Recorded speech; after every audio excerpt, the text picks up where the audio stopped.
One, two, 1, 2. Hey, hey. Audio check for everyone in the room. I got one thumbs up. Do I got thumbs up from Cuts? Check 1, 2. Thumbs up. Okay, good to go.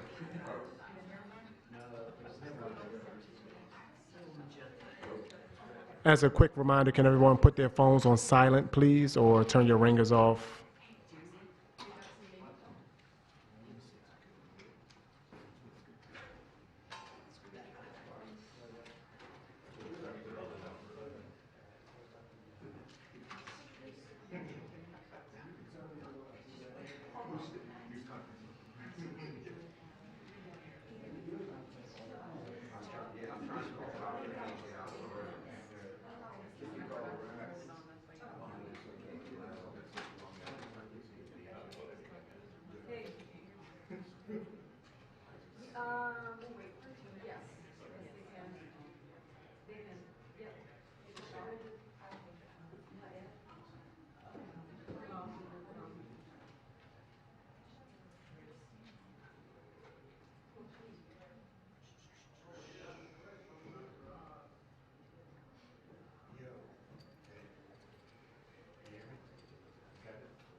Thank you very much.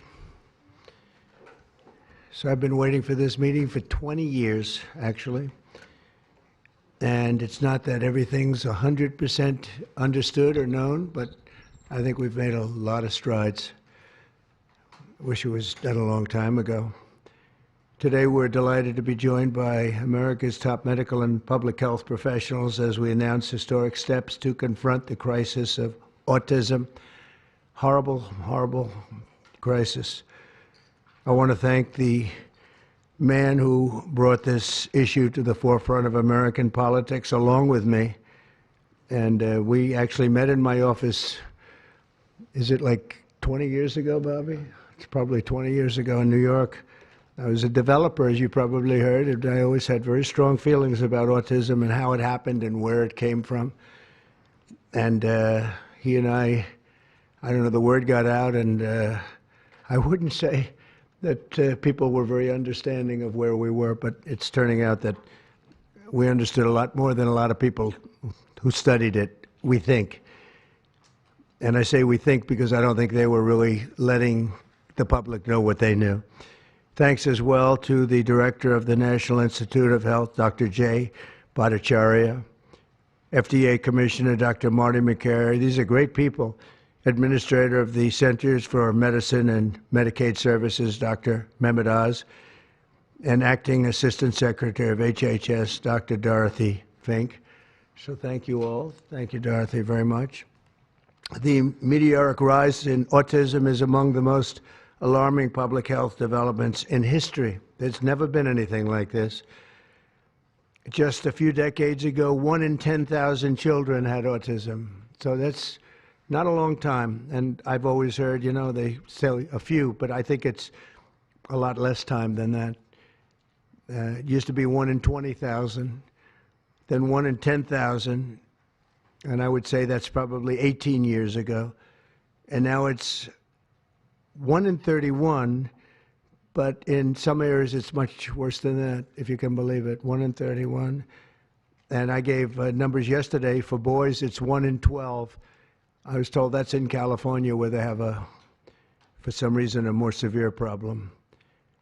But whether it's 1 in 12 or 1 in 31, can you imagine? That's down from 1 in 20,000 and 1 in 10,000. And now we're at the level of 1 in 12 in some cases for boys. 1 in 31 overall. So since 2000, autism rates have surged by much more than 400%. Instead of attacking those who ask questions, everyone should be grateful for those who are trying to get the answers to this complex situation. And the first day all of these great doctors behind me were there, I told them this is what we have to find out. Because when you go from 20,000 to 10,000, and then you go to 12, you know there's something artificial. They're taking something. And by the way, I think I can say that there are certain groups of people that don't take vaccines and don't take any pills that have no autism. That have no autism. Does that tell you something? That's currently, is that a correct statement, by the way? There are some studies that suggest that, yeah, with the Amish, for example. The Amish. Yeah, virtually. I heard none. See, Bobby wants to be very careful with what he says, and he should, but I'm not so careful with what I say. But you have certain groups. The Amish, as an example, they have essentially no autism. First, effective immediately, the FDA will be notifying physicians that the use of well, let's see how we say that. Acetaminophen. Acetaminophen. Is that okay? Which is basically commonly known as Tylenol, during pregnancy can be associated with a very increased risk of autism. So taking Tylenol is not good. All right, I'll say it. It's not good. For this reason, they are strongly recommending that women limit Tylenol use during pregnancy unless medically necessary. That's, for instance, in cases of extremely high fever, that you feel you can't tough it out, you can't do it. I guess there's that. It's a small number of cases, I think. But if you can't tough it out, if you can't do it, that's what you're going to have to do. You'll take a Tylenol, but it'll be very sparingly. It can be something that's very dangerous to the woman's health. In other words, a fever that's very, very dangerous, and ideally a doctor's decision, because I think you shouldn't take it. And you shouldn't take it during the entire pregnancy. They may tell you that toward the end of the pregnancy, you shouldn't take it during the entire. And you shouldn't give the child a Tylenol every time he's born and he goes and has a shot. You shouldn't give a Tylenol to that child. All pregnant women should talk to their doctors for more information about limiting the use of this medication while pregnant. So ideally, you don't take it at all, but if you have to, if you can't tough it out, if there's a problem, you're going to end up doing it. The other thing that I can tell you that I'll say that they will maybe say at a little bit later date, but I think when you go for the shot, you do it over a 5-time period. Take it over 5 times or 4 times, but you take it in smaller doses and you spread it out over a period of years. And they pump so much stuff into those beautiful little babies, it's a disgrace.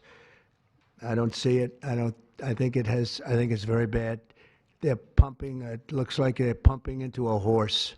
You have a little child, little fragile child, and you get a vat of 80 different vaccines, I guess, 80 different blends, and they pump it in. So ideally, a woman won't take Tylenol.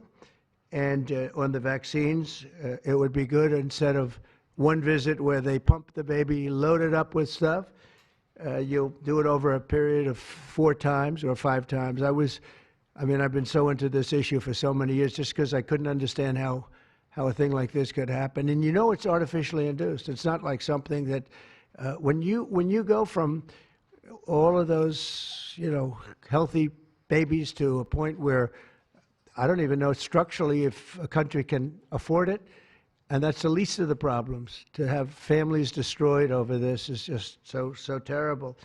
I also, and we've already done this, we want no mercury in the vaccine. We want no aluminum in the vaccine.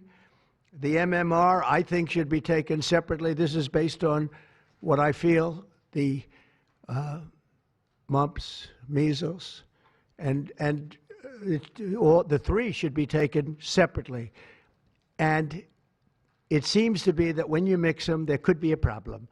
So there's no downside in taking them separately. In fact, they think it's better, so let it be separate. The chicken pox is already separate, because when that got mixed in, I guess they made it 4 for a while, it really was bad. So they make chicken pox. Individually, they're okay. When you mix them, something maybe happens. So there's no downside in doing it. It's not like, oh, if you do it, bad things. No, it's only good side. And it may not have that much of an impact, but it may have a big impact. So let those be taken separately. And then hepatitis B is sexually transmitted. There's no reason to give a baby that's almost just born hepatitis B. So I would say wait till the baby is 12 years old and formed and take hepatitis B. And I think if you do those things, it's going to be a whole different, it's going to be a revolution in a positive sense in the country. The FDA will be updating the label of an existing drug to reflect potential benefits in reducing some autism symptoms. This gives hope to the many parents with autistic children that it may be possible to improve their lives. That's one of the things that I'm very, very happy about. I mean, this was mostly going to be on how not to have the child affected, but we've learned some pretty good things about certain elements of genius that can be given to a baby, and the baby can get better, and in some cases maybe substantially better. Not going to be easy, but be a lot easier if it didn't happen in the first place, as these great parents fully understand, right? They fully understand. I feel so terribly for. I have so many friends with autistic children. It's a tough situation. Finally, to help reach the ultimate goal of ending the autism fever, the NIH will be announcing 13 major grant awards from the Autism Data Science Initiatives. And to be honest with you, to me, that's the least important. It's not even a money thing at this point. There's so much money, but they have to do, and they have to move quickly. When the alternative is that nothing bad can happen, let's do it now. I was just saying to Bobby and the group, let's do it now. Nothing bad can happen. It can only good happen. But with Tylenol, don't take it. Don't take it. And if you can't live, if your fever is so bad, you have to take one because there's no alternative to that. Sadly, first question, what can you take instead? It's actually, there's not an alternative to that.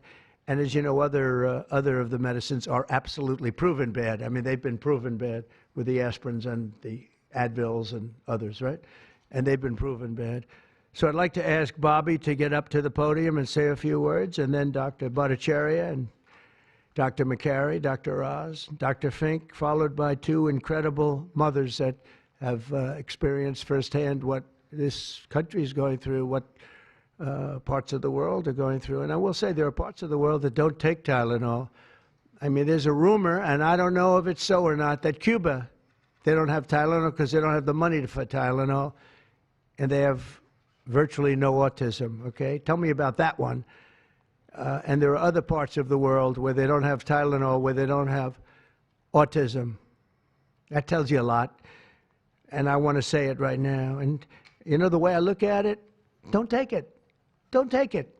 There's no downside in not taking it.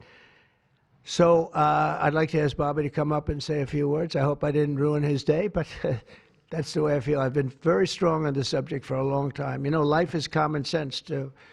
And there's a lot of common sense in this, and I wish things like this were brought up, and this group has worked so hard on it, but I'd like to be a little bit more, a little speedier in the process of a recommendation, because there's no harm in going quicker. There's absolutely no harm. At worst, there's no harm. Thank you very much. Bobby, please. Thank you, Mr. President. To meet the President's challenge, I ordered HHS to launch an unprecedented all-agency effort to identify all causes of autism, including toxic and pharmaceutical exposures. At President Trump's urging, NIH, FDA, CDC, and CMS are turning over every stone to identify the etiology of the autism epidemic and how patients and parents can prevent and reverse this alarming trend. We have broken down the traditional silos that have long separated these agencies, and we have fast-tracked research and guidance. Historically, NIH has focused almost solely on politically safe and entirely fruitless research about the genetic drivers of autism. And that would be like studying the genetic drivers of lung cancer without looking at cigarettes. And that's what NIH has been doing for 20 years. As a result, we don't have an answer to this critical question, despite the cataclysmic impact of the epidemic on our nation's children. We are now replacing the institutional culture of politicized science and corruption with evidence-based medicine. NIH research teams are currently testing multiple hypotheses with no area off limits. We promise transparency as we uncover the potential causes and treatments, and we will notify the public regularly of our progress. Today, we are announcing two important findings from our autism work that are vital for parents to know as they make these decisions. First, HHS will act on acetaminophen. The FDA is responding to clinical and laboratory studies that suggest a potential association between acetaminophen use during pregnancy and adverse neurodevelopmental outcomes, including later diagnosis for ADHD and autism. Scientists have proposed biological mechanisms linking prenatal acetaminophen exposure to altered brain development. We have also evaluated the contrary studies that show no association. Today, the FDA will issue a physician's notice about the risk of acetaminophen during pregnancy and begin the process to initiate a safety label change. HHS will launch a nationwide public service campaign to inform families and protect public health. FDA also recognized that acetaminophen is often the only tool for fevers and pain in pregnancy, as other alternatives have well-documented adverse effects. HHS wants, therefore, to encourage clinicians to exercise their best judgment in the use of acetaminophen for fevers and pain in pregnancy by prescribing the lowest effective dose for the shortest necessary duration and only when treatment is required. Furthermore, thanks to the politicization of science, the safety of acetaminophen against the risk of neurodevelopmental disorders in young children has never been validated. Prudent medicine, therefore, suggests caution in acetaminophen use by young children, especially since strong evidence also has associated it with liver toxicity. Some studies have also found the use of acetaminophen in children can potentially prolong viral illnesses. FDA will drive new research to safeguard mothers, children, and families. In addition to a possible acetaminophen connection to autism for pregnant women, infants, and toddlers, our research has revealed that folate deficiency in a child's brain can lead to autism. We have also identified an exciting therapy that may benefit large numbers of children who suffer from autism. Peer-reviewed literature has documented that up to 60% of folate-deficient children with ASD can have improved verbal communications if given leucovorin. I have instructed NIH, FDA, and CMS to help doctors treat children appropriately. Jay will help tell that story, which started with sound science, the kind that restores faith in government. This announcement also represents a historic collaboration between NIH, FDA, CDC, and CMS. We expect this to be the first of many announcements over the coming years that deliver actionable information to parents on underlying cause of autism and the potential paths for prevention and reversal. Finally, autism is a complex disorder with multifactorial etiology. We are continuing to investigate a multiplicity of potential causes with no areas of taboo. One area that we are closely examining, as the President mentioned, is vaccines. Some 40 to 70% of mothers who have children with autism believe that their child was injured by a vaccine. President Trump believes that we should be listening to these mothers instead of gaslighting and marginalizing them like prior administrations. Some of our friends like to say that we should believe all women. Some of these same people have been silencing and demonizing these mothers for 3 decades because research on the potential link between autism and vaccines has been actively suppressed in the past. It will take time for an honest look at this topic by scientists. But I want to reassure the people in the autism community that we will be uncompromising and relentless in our search for answers. We will perform the studies that should have been performed 25 years ago. Whatever the answer is, we will tell you what we find. We are researching this issue to all 3 agencies. Jay will discuss one of our research initiatives at NIH. This model of unleashing unbiased, depoliticized, gold standard scientific research and academic freedom to deliver actionable information to prevent and reverse disease will be a model for the framework to deliver similar results for many other chronic conditions that plague Americans. Jay? Thank you, Secretary Kennedy, and thank you, President Trump. Thank you very much. I'm proud to announce today that the NIH has launched the Autism Data Science Initiative to turbocharge autism research, devoting an additional $50 million to the cause of studying autism.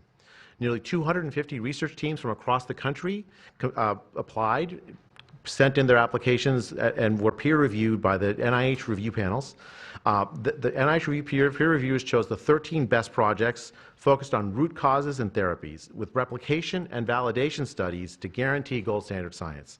The studies feature a new kind of science called exposomics, where scientists consider environmental and medical factors, nutrition, events during pregnancy, in combination with biology and genetics to answer vital questions about autism.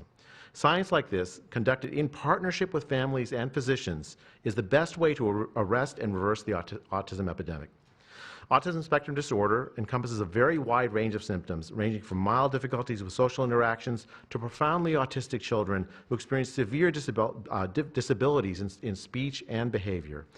Given this wide range of symptoms across the spectrum, it seems certain that there will be a wide range of biological contributors to explaining the cause. The great thing about the new NIH initiative on autism is that scientists will use rigorous advanced methods in causal inference, machine learning, organoids, and other fresh approaches to the problem. The sharp rise in the prevalence of autism deserves an urgent response by the scientific community. As Bobby said, the NIH has invested a lot of money to study autism over the years, but the research has not produced the answers that families and parents of autistic children deserve, and autistic children themselves deserve. For too long, it's been taboo to ask some questions for fear the scientific work might reveal a politically incorrect answer.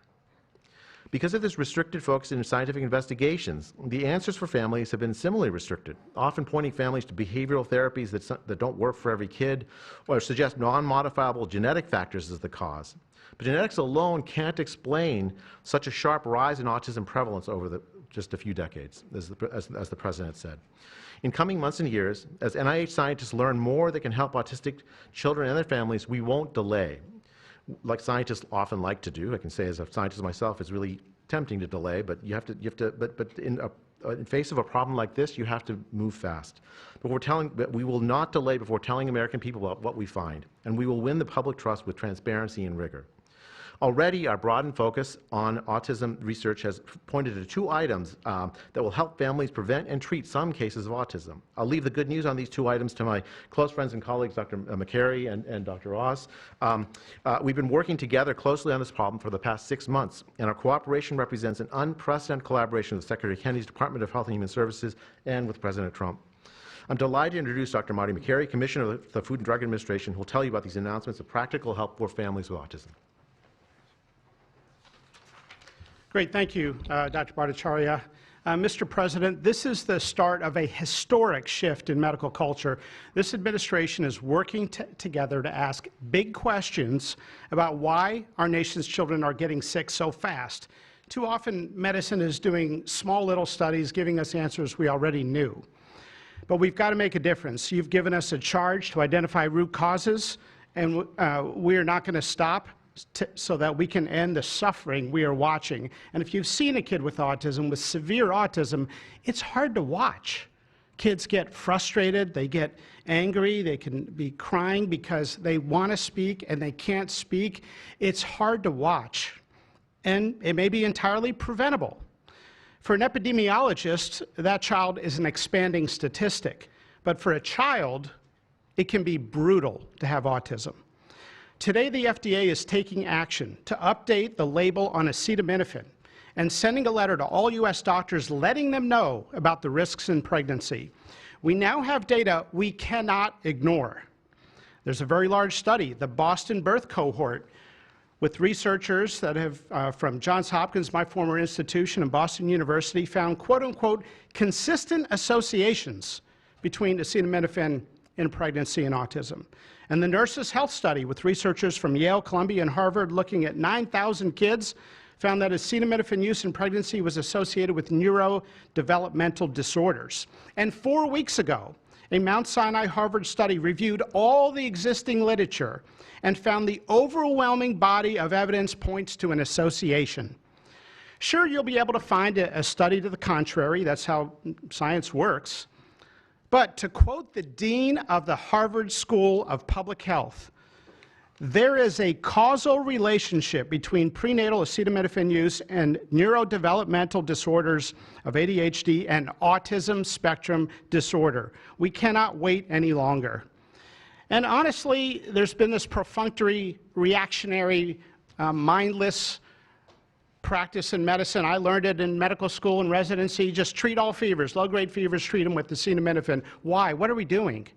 A study out of Hopkins actually showed that treating a fever can prolong the duration of illness in a young kid.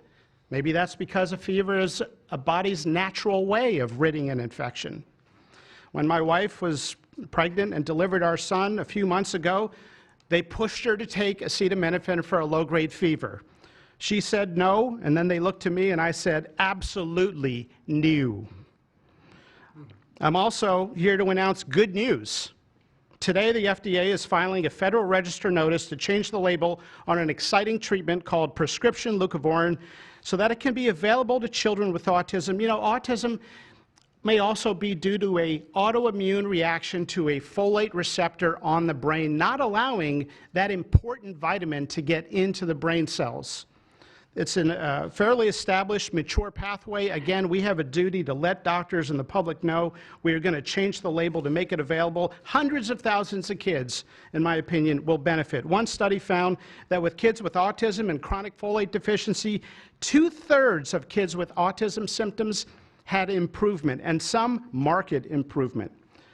Mr. President, you told us to do what's medically right, to go bold, and not worry about the corporations and the lobbyists, so that's what we're here doing today. Thank you, Mr. President. Good, thank you. Thanks, Marty. I think you all appreciate the passion in the President's voice. We've been hearing that since the inauguration. In fact, even before the inauguration, the President was upset about what he spoke to today. And so together with Secretary Kennedy, who's made it his life's work to address some of these challenges with autism, they challenged us. In fact, they were harsher than that. They wanted no silos to break down what the NIH would do, what the FDA would do, what CMS would do. They insisted that the physician leaders bust through the clutter because their agencies had the power if we didn't do what every other prior administration had done, which is to let people function within their siloed environments. Because of that, in historic fashion and a very accelerated manner, we have a response today to the autism crisis. It is the first of several chapters, but this is breaking news. You've heard some of it. The response to the autism crisis is going to continue to come to you under Secretary Kennedy's leadership, and the President wouldn't have it any other way, as you've heard. The FDA, based on NIH research, is approving prescription leucovorin for treatment of autistic children. Now, if you're following the script, there should be two questions that you have, two questions that should come to your mind. The first is, how will patients and parents get access to the treatment? I'll tell you how. Over half of American children are covered by Medicaid and CHIP, government health insurance, over half. And therefore, because they're covered in Medicaid and CHIP, upon this label change by Marty, state Medicaid programs in partnership with CMS will cover prescription leucovorin around the country. It's yours, but you have to go to a doctor to get a prescription because they know your child, they know you, and they know the medication. States will also have tools to monitor its use and ensure appropriate utilization. That's important for a bunch of reasons, because we want the right kids getting the right prescription medications. We believe private insurance companies will rapidly follow our lead if they have not already done so. And again, to make sure that this is safe and effective treatment, you need a physician to prescribe the medication because it's on prescription. Second big question, how are we going to collect clinical data to answer the big questions that the President's asking and the Secretary insists that we offer? CMS is also issuing guidance to convene states and existing research networks to support NIH and FDA in their research efforts of prescription leucovorin, while also maintaining the privacy of all patients, all health information of our beneficiaries. Collecting real-world data, which is what many of you have been asking us to do in the community, is fast, it is life-saving, and we'll get answers based on what happens over the next few months with this approach. The aggressive approach, and it is aggressive, demanded by the President and by the Secretary, have already identified risk factors and opened the door for the first FDA-recognized treatment pathway for autism. It is the first of its kind, and it wouldn't have happened without the leadership of the President and the Secretary. The five-fold increased prevalence of autism over the past 25 years demands a rapid response. The average clinician, researcher, we spoke to many, thought it would take 5 years to get this data. Parents are unwilling to wait 5 years. The President is unwilling to wait 5 years for these results. So the President and the Secretary are acting today with this tri-agency move. The administration's bold actions investing in groundbreaking research follow the science, They restore trust, which has been lacking, and they will change the trajectory for millions of American families. Mr. President, God bless you for being brave. So let me introduce Dr. Fink, who's acting administrator, and after Dr. Fink, we've got some wonderful women, Jackie and Amanda. I know it's going to be tough, but if you can make some comments about this historic day, God bless you. Thank you, Mr. President, for this opportunity to speak with all of you today. As a pediatrician and mom, I'm here today to talk about what this announcement means for the millions of moms and dads who are faced with the choice of whether to take acetaminophen during pregnancy. It's hard to hear information that challenges the status quo. We are sharing this information not to confuse, but to empower parents to make the best choices when taking medications during pregnancy. We are all concerned about the rising rates of neurodevelopmental disorders, including autism. President Trump and Secretary Kennedy are dedicated to radical transparency so that patients have the best, most up-to-date information. We are also sharing this information with our nation's doctors, and we encourage you, as always, to consult with your doctor to make the best decision for you. All too often, it's easy to think that medicines we buy without a prescription pose little to no risk for the mom or the baby. As you heard today, pregnant women who need high fever or pain reduction during pregnancy should take the lowest effective dose of acetaminophen for the shortest possible duration. Most women will not meet these indications during their pregnancies. I am encouraged by these developments today because it is another example of our commitment to the American people to leave no stone unturned in improving the health of our nation's children. Next, I'm going to turn it over to some incredible mothers who are going to share more about their stories, and we're so grateful to have you here today.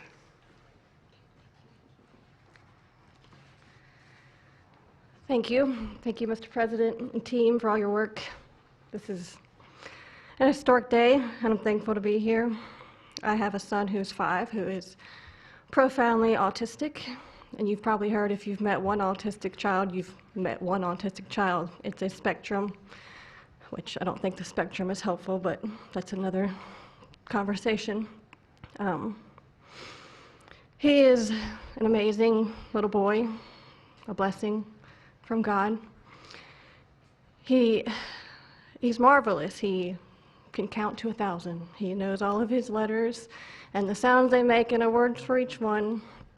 But he also has a lot of obstacles. He is nonverbal. He can say those numbers and letters, but there's no communication. Unless you've lived with profound autism, you have no idea. You have no idea. He, like you said, he will get frustrated because he can't speak. It's not even that he can't speak. Sometimes he just doesn't understand what I'm saying. He understands the word no, but he doesn't understand the why behind the no. And that's a huge part of discipline. That's the discipline. So it's very hard to discipline a child with autism, so you have these behaviors. And it's a very hopeless feeling. It's very isolating being a parent with a profound autistic child. Even just taking them over to your friend's house is something we just don't do because, again, they're going to be met with no, no, no, and no understanding of why. And then there's a meltdown. And then you're in a situation where you're just helpless and you're just trying to protect your kid. So it's just better not to do it. You learn your limits, and it's been really hard. This is amazing that we're here today. And no one has been able to point to anything to say this is what caused it, and you can't point to that and say it didn't cause it. I have no idea. I'm completely open, not blaming anything, but I'm open to the discussion and the fact that there's work being done to find answers. I'm very grateful.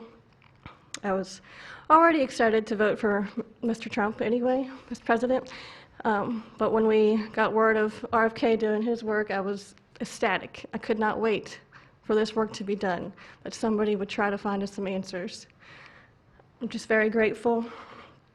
I pray for my son every day and hope that he can get the help that he needs. And just thank you. Thank you. Thank you very much. Thank you, Johnny. You take care of yourself.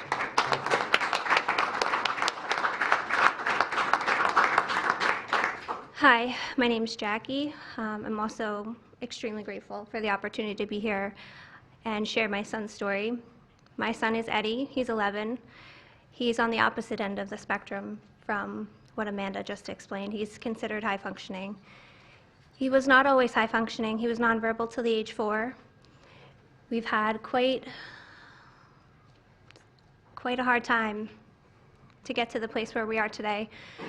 I am just so grateful to President Trump and the entire administration for finally listening to moms who have been crying out for help, for answers for years. I've met so many other moms with children on the spectrum in the 9 years since my son's diagnosis, and they all have very similar stories, and they've all just wanted somebody to listen, to not ridicule them or look at them like they were the crazy people. It's hard when you don't have doctors that take the time to really listen and find out when the change happened and what change happened. And it's just, I've been praying for this day for 9 years, and I'm so thankful to God for bringing the administration into our lives. And I'm speechless. This day is a day I never thought would happen. I thought that we would never have an administration that was courageous enough to look into things that no prior administration had. So I'm just here to express my gratitude, and I am looking forward to what comes from this, and hopefully we just get more answers. So thank you. Thank you very much. So I just want to say acetaminophen is basically Tylenol, essentially, because I noticed that term is used throughout this conference.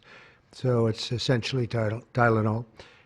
And I just recommend strongly that you don't use Tylenol unless it's absolutely necessary. I understand it's maybe 10% of the women that are pregnant are, would perhaps be forced to use it. And that would mean you just can't tough it out. No matter what you do, you can't tough it out. So that's up to you and your doctor. But there's a very strong recommendation, maybe stronger from me than from the group, because they're waiting for certain studies. I just want to say, I want to say it like it is. Don't take Tylenol. Don't take it. If you just can't, it's just fight like hell not to take it. There may be a point where you have to, and that you have to work out with yourself. So don't take Tylenol. Other things that we recommend, or certainly I do anyway, is, and it's so important to me to see the doctor 4 times or 5 times for a vaccine. Don't let them pump your baby up with the largest pile of stuff you've ever seen in your life going into the delicate little body of a baby. Even if it's 2 years, 3 years, 4 years, you just break it up into, I would say 5, but let's say 4 visits to the doctor instead of 1. And certain things I think you should do. We've already taken out and are in the process of taking out mercury and aluminum now. You know what mercury is. You know what aluminum is. Who the hell wants that pumped into a body? And there were rumors about both of them for a long time. But we're having them taken out. We're having them taken out of the vaccines. Hepatitis B, again, that's sexually transmitted, and we think you should wait. I think you should wait till 12. I'm making these statements from me. I'm not making them from these doctors, because when they talk about, different results, different studies, I talk about a lot of common sense, and they have that too. They have that too, a lot. But I recommend the hepatitis B. Take it at 12. Sexually transmitted. You don't have to give it to the baby when the baby's 2 years old, and there are a lot of theories on that, but not when they're 12. Doesn't seem to be a problem at all. The MMR and the chickenpox. Chickenpox has already been broken out. It's a singular shot, but the MMR is not. And I've heard for years that there's a problem with it. But they say that there's no problem if you do each shot separately, not put together. So an MMR, go out and do it separately. Don't take Tylenol, don't give Tylenol to the baby after the baby's born. Every time the baby gets a shot, the baby gets a shot, they say, here, take a cup of Tylenol. I've heard that for years, take Tylenol. Don't take Tylenol. Don't have your baby take Tylenol. Now, Tylenol is fine for people that aren't pregnant, that aren't in the situation that we're talking about, one very specific situation. If you're pregnant, don't take Tylenol. When you have your baby, don't give your baby Tylenol at all, unless it's absolutely necessary. Don't do it.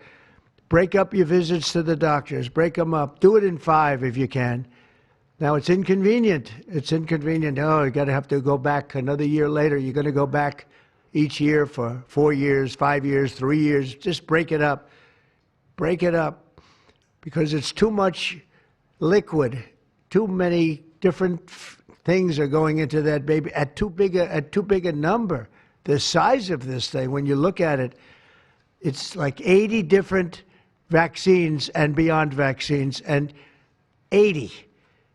Then you give that to a little kid. I mean, I can tell you that I had a woman who worked for me, a beautiful, wonderful woman, worked in Trump Tower, and she had the most perfect child. Beautiful, just perfect. And I remember this little blonde-haired boy running around the lobby of Trump Tower, so healthy and so vibrant. One day, I came in and she was crying her eyes out behind the counter. She worked at the front desk. She was crying her eyes out. I've never, as much as I've ever seen anyone distraught, she was. I said, are you okay? What happened? My boy, I've lost my boy. What does that mean, your boy? My boy, you know him, sir. You've seen him grow up. He was so beautiful. And I took him for a vaccine, sir. And he developed this unbelievable, I think she said 107, 108. You know, it goes well beyond when this happens. It goes up to 106, 107, 108. You know, we hear 105 and you're in trouble, but it just goes up to a level that you never hear about, but it goes up very high. And it's fried. They get fried. She said, I took him, he developed an unbelievable temperature. And I've lost him, sir. He's gone. And then I saw the boy. It was so tragic to see. That was the following day. That was the following day after the vaccine. And I've seen it 2 other times, and I think 3 other times, but 2 other times, where they go to the doctor and they get the vaccine, they get the shot. The kid is, badly hurt. Let's be nice, badly hurt. And just do it. Break it up into 5, break it up into 4, break it up into 3 if you have to, but go to the doctor 4 times instead of once, or 5 times instead of once. And for some reason, they insist that you put it all into the body, and maybe that's the drug companies that make more money that way. Maybe it's the doctors because they don't want to be, doing this so much. Maybe it's the doctors. They get maybe more money. Who the hell knows what it is? Don't do it. Get them broken into 4 or 5 visits. Do it 4 or 5. That means you have 20%, 25% what you're putting into the baby's body. It can only help. It can only help. And the other things I told you about, just the word tough it out. It's easy for me to say tough it out, but sometimes in life with a lot of other things you have to tough it out also. Don't take Tylenol. Don't give Tylenol to the baby. When the baby's born, they throw it at you. Here, give him a couple of Tylenol. They give him a shot. They give him a vaccine. And every time they give him a vaccine, they're throwing Tylenol. And some of these babies, they're long born, and all of a sudden they're gone. And it doesn't hurt not to do it. It doesn't hurt. There's no downside. There's no downside at all. And break up MMR. Break it up. It's practically a known fact that if you break it up, you're not going to have a problem. But for years, we've been hearing how bad MMR is as a combination. And I'm very happy that you broke out chickenpox, because that was really a problem. And there are other things. It's interesting because there are other things, we were talking about it, other different drugs, pills that you take that we know are so bad and they don't take them anymore. But for some reason, with this, they keep taking it. Don't take Tylenol. There's no downside. Don't take it. You'll be uncomfortable. It won't be as easy, maybe. But don't take it. If you're pregnant, don't take Tylenol. And don't give it to the baby after the baby is born. And you know, we have more than 3 years left. And I told Bobby and the doctors behind me, and they are so committed to this, I told them that this is the #1 thing I want to do from you. And you know, we have something else called favored nations where I'm going to be reducing drug prices by 1,000%, by 900, 600, 500, 1,200. We're going to be reducing drug prices at levels never seen. It's called favored nations. We're going to be paying what right now, we're like the garbage can for the rest of the world, and we have been for forever. We pay much higher for drugs than the rest of the world. We subsidize the rest of the world. We're not doing that anymore. And that's a big thing. That's a big thing. That's bigger than anything. I told the story the other night that I was so proud in my first term that for the final year, drug prices went down 0.25%, and I was so proud. I said, why? I'm the first one to do it. I think it was 28 years, they said, where drug prices went down from the beginning of the term to the end. And I was so proud. I called a news conference. I said, you know, drug prices have gone down. First time it's happened in 28 years. You know what it was? 0.25%. I was so proud. Now we're going to have them go down from $100 a pill to $9 a pill. From $1,300 for a shot of like an Ozempic or the fat, I call it the fat pill or the fat drug. Sometimes it works, I guess, for people. The ones I've seen, it hasn't worked so well. I got a lot of friends, they're fat. They said, yeah, I lost some weight. I said, you don't look it to me. But they paid $1,300, $1,200, and they go to London and they pay $88. And they call me, they go, what's this all about? We're subsidizing the rest of the world stupidly because there are a lot of stupid people in this country running things. And how big is that? But to me, that's nothing compared to autism. I see that gorgeous boy. I have a big present for him in the back. You know, you bring him back. We're going to bring him into the Oval Office. I have the best present he's ever going to get, okay? A big one. I saved it for you, okay? Because I heard you were coming. Look how beautiful he is. So that's it. There's nothing much to say. Don't take Tylenol if you're pregnant, and don't give Tylenol to your child when he's born or she's born. Don't give it. Just don't give it. And we're going to have, I think, really, if you do all the things that I say, break it up.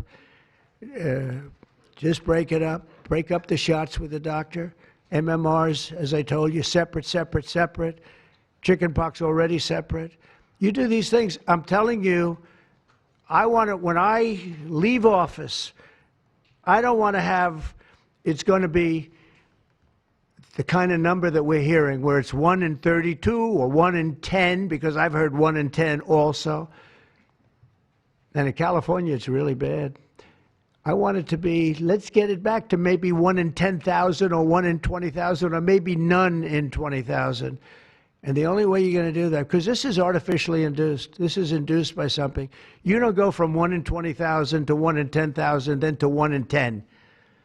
That means you're taking something and something's wrong. And I feel very certain, and I know I'll be criticized. Someday they'll look back and they'll say, well, it wasn't, but I think it will. I think we're going to have a tremendous, this is the most important thing. There's nothing more important than me. We cured inflation that Biden gave us. He gave us so much inflation, the biggest ever in history. We got inflation done. We brought prices down. We gave you the largest tax cuts, all that stuff. It doesn't mean a thing compared to what we're doing today. This means everything. So we're going to save a lot of children from a tough life, really tough life. We're going to save a lot of parents from a tough life. Okay, how about a few questions? Let's just make it on this subject. This is so beyond as a subject that I'd rather not talk about, you know, some nonsense on the economy. And I will say this, The economy is unbelievable. The stock market just hit another record high and all that stuff. This means more to me. Yeah, please. Mr. President, I have one on your announcement, one on vaccines that's also related. Yes. Why do you think we haven't heard more previously about the tie to autism in acetaminophen? Nobody knows. I don't know. Not only that, when you say it, you get attacked. I was saying something similar, not as strongly, because now facts are on our side. But I was saying it with Bobby 20 years ago, and I was attacked. I said, whoa, what was that all about? I had no idea. You get attacked. I don't know. The medical community, the drug companies, doctors. I don't know what it is. All I want to do, I don't care. I don't care about being attacked. It doesn't matter to me. I believe that the numbers at the end of our term or shortly thereafter could be really phenomenal. I want it to go up just like it came down to this horrible level. 1 in 10, 1 in 12. I was told 1 in 10. I was told 1 in 12. Today I heard 1 in 31 if you add the girls and the boys together. It's crazy. And it was 1 in 10,000 and 1 in 20,000. It's not even sustainable for a country, you want to know the truth. And there are other places that don't have it. And they have things in common. And that's called medical research. Yeah, please. Mr. President, I'm curious as you look at the trend lines, Yeah. how much of this is the causation of acetaminophen and how much is sort of better diagnosis, doctors, researchers having a better understanding of what is on the autism spectrum? Do you want to do that? Sure, go ahead, Rob. That's one of the canards that has been promoted by the industry for many years, that it's changed diagnostic criteria, better recognition. But there's been study after study done of that completely debunks that. One of them by the Mind Institute at UC Davis, University of California. But also it's just common sense, because you're only seeing this in people who are under 50 years of age. If it were better recognition or diagnosis, you'd see it in 70-year-old men. I've never seen this happening in people my age. I've never seen a case of full-blown autism, and that means profound autism. I want to be very careful. Head banging, stimming, toe walking, nonverbal, non-toilet trained. I've never in my life seen a 70-year-old man who looks like that. You're only seeing it in the kids. It's an epidemic. Thank you, Mr. President. I was hoping that you could clear up confusion for moms and dads across America, many of whom voted for you. There's a statement that was put out by the American College of Obstetricians and Gynecologists, and in their statement, they write, acetaminophen remains a safe, trusted option for pain relief during pregnancy, and that's at odds with what you said and with what many of the experts say. How do you clear up this confusion? That's the establishment. They're funded by lots of different groups. And you know what? Maybe they're right. I don't think they are, because I don't think the facts bear it out at all. They're fighting for something that, in my opinion, they shouldn't be fighting for. But here's the thing. There's no downside to doing, other than a mother will have to, as I say, tough it out a little bit. There's no downside to doing this. It's not like, oh, if you do this, you're going to die. There's no downside. There's no downside to going over a 4-year or a 5-year period or a 3-year period, or even if you space them out for 6 months, you space it out. There's no downside. And that's why I will say the gentlemen behind me, they have very strong views, and they feel that we're right, but they'll have more research done over the next 2 months. I said, well, 2 months is a long time. A lot of people could be saved, and there's no downside to doing it. Everything I said, there's no downside to doing it. It can only be good. And I think you're going to see very good results. That's establishment stuff, and we've been reading that about a lot of things for years. And you know what's happened? We've gone from 1 in 20,000 to 1 in 10,000 to 1 in 32 to 1 in 10. Think of it. 1 in 10 or 12 or 1 in 31. Think of it.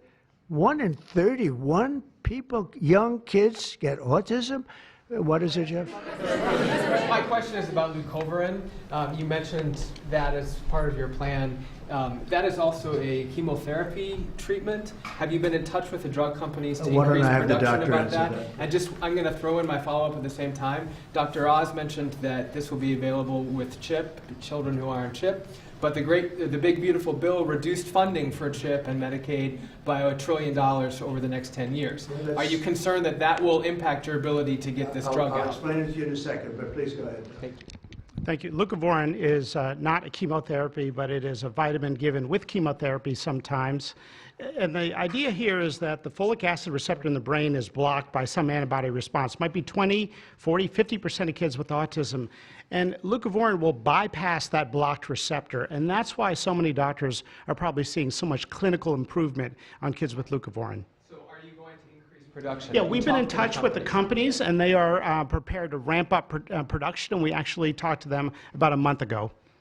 And on your second part of your nasty question, the number is that the great big beautiful bill, which is the greatest, I think one of the best things ever passed in the history, with the tax cuts and regulation cuts and all of the things it does, no tax on tips, no tax on Social Security, no tax on overtime, all of it does. It also gives $200 million, as just explained by Dr. Oz, and I'd like you to explain that to exactly what you're saying. The Big Beautiful Bill actually increases Medicaid spending projected over the next 10 years by $200 billion. There's also a $50 billion Rural Health Transformation Fund, which will allow a lot of these programs to get in the rural parts of the country that the President and Congress are handing to governors to start distributing. Those grants have already gone out. The money will be allocated by the end of this calendar year. And I want to point out that the ability of NIH to do research that feeds and hands the ball to the FDA, which then can change labeling to allow Medicaid programs in states to fund this program, will ensure that the things that President Trump and Secretary Kennedy desire are financially affordable for the families around America. You mentioned CHIP, sir. That's why I asked that question. You mentioned that CHIP would fund this for children. Well, most of the kids are on Medicaid, probably 43% on Medicaid, another 8-10% on CHIP, and all the programs in general are being evaluated. Most of what the One Big Beautiful Bill was seeking to do was to remove fraud, waste, and abuse. But the programs themselves should stay financially intact for the people for whom they were designed, and in this case, for children. And the only thing we cut, so that's $200 billion positive. The only thing we cut was for fraud, waste, and abuse, of which there was a lot in this country, and nobody minds that. Yeah, please. Mr. President, you said that there is no reason to give newborn babies hepatitis B vaccines. But hepatitis B can be contracted not just through sexually transmitted diseases. It comes from needles to open wounds. So when you say you feel, is that appropriate to be telling? I think it's absolutely appropriate. I think they should wait till they're 12 years old. Yes, please. Mr. President, thank you all for being here. You've been talking about reducing autism by spacing out vaccines. Would you like other combined vaccines babies receive to be spaced out, like MMRV? What is this again? You've been talking. Speak up, please. Sir. You've been talking about reducing autism by spacing out vaccines. Right. Correct. Would you like the other combined vaccines babies receive to be spaced out, like MMRV? I would say yes, but that just is, for me, it's a lot of common sense involved in this. It's a process, but we're looking, but it should at least be given separately. Now, it's possible that you can reduce them and I'd give them in small doses, but it's possible maybe in that particular case, the MMR wouldn't work in small doses, but you can certainly give them as separate shots. It's been proven to be very safe when you give them in separate shots instead of mixing. So I don't think there's any reason to do that. Do you agree with it? I'm not a doctor, but I'm giving my opinion. I don't think there's any reason to do that. So it's been proven to be safe when you break them up. But MMR by itself, I've heard bad things about it for many years. Yes, please. Mr. President, is the spectrum too broad, in your opinion? For research purposes, you are dealing with a population of children who might have social boundary difficulties, and then you have children who are, going to grow up to be adults in diapers. I mean, what do you think? We don't know how broad the spectrum is. We don't know exactly where it starts and where it ends, but we do know what we're going through. We're going through some very serious trouble, and we know autism. I mean, it could be bigger, it could be small, a little bit smaller, but the number is unacceptable. And the number, the way it's come down, because the spectrums remained the same, the number, the way it's come down is just unacceptable, meaning come down to that level of 1 in 10, 1 in 12, 1 in 31. Mr. President, medical professionals. Go ahead in the back. President, this question is more directed towards Secretary Kennedy. It was talked about that we're just kind of finding out about the fact that babies are affected this way. Is there a concern that information is being suppressed right now within HHS, and could an investigation perhaps be launched seeing any more Well, I think information has been really not given out very freely over the years, absolutely. And I think that's by drug companies and maybe doctors, but I certainly think that over the years. I think this is a different group. We have a lot of information. And that information, I mean, it's the information that we have that we're making these statements.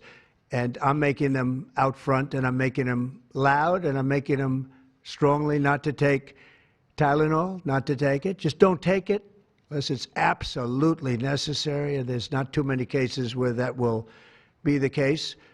And again, what's the worst? The worst is nothing can happen. It's very positive. That's a positive thing. But I don't believe I don't actually believe that's possible. I think the results are going to be amazing. I want to see amazing results by the time I leave this beautiful building. And I will consider this, I believe, you know, with the wars, I've stopped 7 different wars. I've saved millions of lives. I've done a lot of things. This will be as important as any single thing I've done, because I know ladies, beautiful ladies just like this that are going through the same thing. And it's not easy, and I admire you for being able to do it. But I admire him, too. I wish I had a face that looked like that. If I looked like him, I would have been president a long time ago. Is widely used in other countries, too. As you make this announcement, do you expect your decision may affect I other hope they countries? follow it, yeah. I hope they follow it. Yeah, other countries are, you know, sell Tylenol. Some countries don't. I mean, I hear Cuba, now, again, you'll have to check this out, but I hear Cuba doesn't have it because it's very expensive, and they don't have the money to have it, or they don't want to spend the money to have it. They don't have Tylenol, and I hear they have essentially no autism. So you'll have to check it out. Yeah, Brian. Medical professionals have warned for decades. I said, no, not you. You're CNN. You're fake news. Go ahead, Brian. Thank you, Mr. President. I want to go back to the Amish community, if I can, just for a second. I recently saw a man from Minnesota, an Amish man from Minnesota, on a podcast, and the host asked him what the rates were for like ADHD and autism, and he had no idea about ADHD, didn't know that it existed, and certainly didn't know of any cases. What are they doing? It doesn't exist with the Amish community, and they don't take all of this junk. It doesn't exist. That tells you, doesn't that tell you? That's like, you know, that's like certain countries where it doesn't exist and they don't take it. Would you like to make a comment about that, Mark?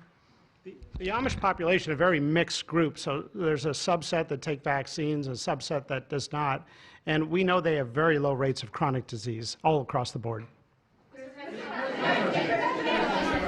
Please. Thank you, Mr. President. Should the establishment media show at least some openness to, you know, trying to figure out what the causes of autism are? I wish they would, yeah. And why are they so close-minded? Well, they just, look, it's not only the media, in all fairness, it's some people. When you talk about vaccines, they go crazy. And, you know, I'm a big supporter of vaccines. I got a certain vaccine approved in 9 months that would have taken from 5 to 12 years. I'm very proud of it. A lot of people think it was one of the greatest things I've done, and some people think, mostly Republicans, actually. I'll tell you, the Democrats think it was, they think Operation Warp Speed was one of the greatest things any president has done, any president. It's, you know, we're very proud of what happened. We got hit with something that came from a place that shouldn't have happened, but it did happen. You know, those things take place, and you're very unpleasantly surprised. But no, I'm a big believer in vaccines. The polio vaccine, big believer in vaccines. I know Bobby and you guys have it out a little bit, but he's a believer in vaccines too. But I've seen how great vaccines can be, how incredible they can be. So I'm a believer. Yeah. Yeah, please.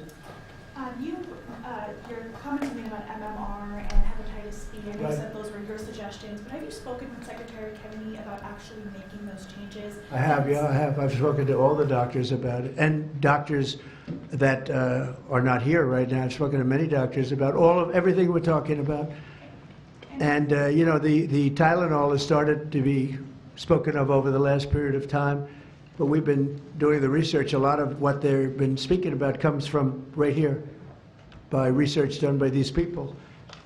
And I just say it again, don't take Tylenol. Don't take it. And don't give it to your child after your child is born. And do all those other things, little things, just spread out your visits, et cetera, on the vaccine.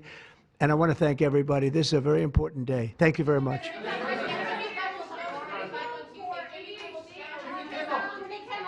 Will you meet with the Democratic leader, sir?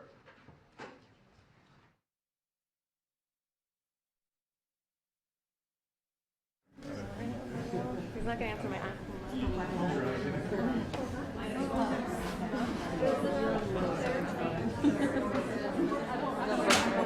Lost most